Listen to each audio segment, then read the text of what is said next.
এই মুহূর্তে এমন একজন ব্যক্তিত্বের সাথে আছি যাকে আপনারা সবাই চিনেন, যিনি ৮০ দশকের অন্যতম বাঙালি কবি এবং তিনি তারুণ্যের কবি। তিনি নজরুল সাধনা করে দীর্ঘদিন আসছেন। আমরা তার সাথে কথা বলবো এবং সে হচ্ছেন এই শিল্পকলা একাডেমির বর্তমান মহাপরিচালক জনাব রেজাউদ্দিন স্টালিন। স্যার, আপনি যদি কিছু বলতেন এই প্রসঙ্গে। অনেক ধন্যবাদ। আজকে আমি খুব আনন্দিত যে আমার আগের যে চাকরির স্থল ছিল নজরুল ইনস্টিটিউট, তার কর্মকর্তা কর্মচারীরা এখানে এসছেন। এটা আমার জন্য খুব আনন্দের এবং গৌরবের। এক অফিস থেকে আর এক অফিসে চলে আসার পরে সহজত সেই সব অফিসের মানুষ মনে রাখতে চায় না, চাকরির ক্ষেত্রে যেটা ঘটে। কিন্তু আমার সৌভাগ্য হচ্ছে যে আমার সহকর্মীরা আমাকে মনে রেখেছে এবং তারা আমাকে ভালোবাসে। এটা হলো আমার সবচেয়ে বড় পাওয়া। আমি নজরুল ইনস্টিটিউটের যে উন্নয়ন যতটুকু আমার সময় হয়েছিল, তার থেকে এখন নজরুল ইনস্টিটিউট আরও অগ্রগামী হবে আমি বিশ্বাস করি।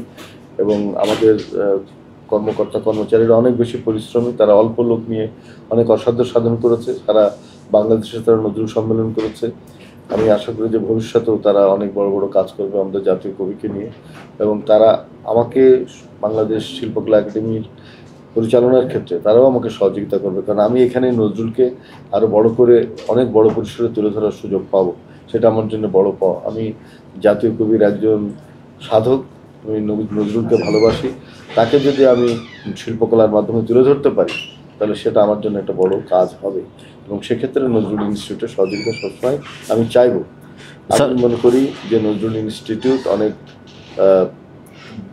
বড় প্রতিষ্ঠান না হলেও তার মর্যাদা অনেক বড়। স্যার, আমি একটু বলতে চাচ্ছি যে আমাদের যে নজরুল ইনস্টিটিউট আমরা জাতীয় পর্যায়ে যে অনুষ্ঠানগুলো করে থাকি, সাধারণত শিল্পকলা এখানে একটা ভালো ভূমিকা রাখে। তো আপনি এখানে আসার কারণে আমরা হয়তো সেটাকে আরও সুন্দরভাবে কাজে লাগাতে পারবো আশা করছি আর কি। অবশ্যই আমি সবসময় নজরুল ইনস্টিটিউটকে সহযোগিতা করবো। আমার জেলা পর্যায়ে যে সমস্ত শিল্পকলা একাডেমির শাখা আছে তারা নজরুল ইনস্টিটিউটের সঙ্গে সবসময় থাকবে এবং আমি জাতীয়ভাবে কোনো অনুষ্ঠানে নজরুল ইনস্টিটিউটের সঙ্গে অবশ্যই সহযোগিতার হাত বাড়িয়ে দেবো। তারাও নিশ্চয়ই আমাকে লাগবে। ধন্যবাদ। তো অসংখ্য ধন্যবাদ স্যার আপনাকে।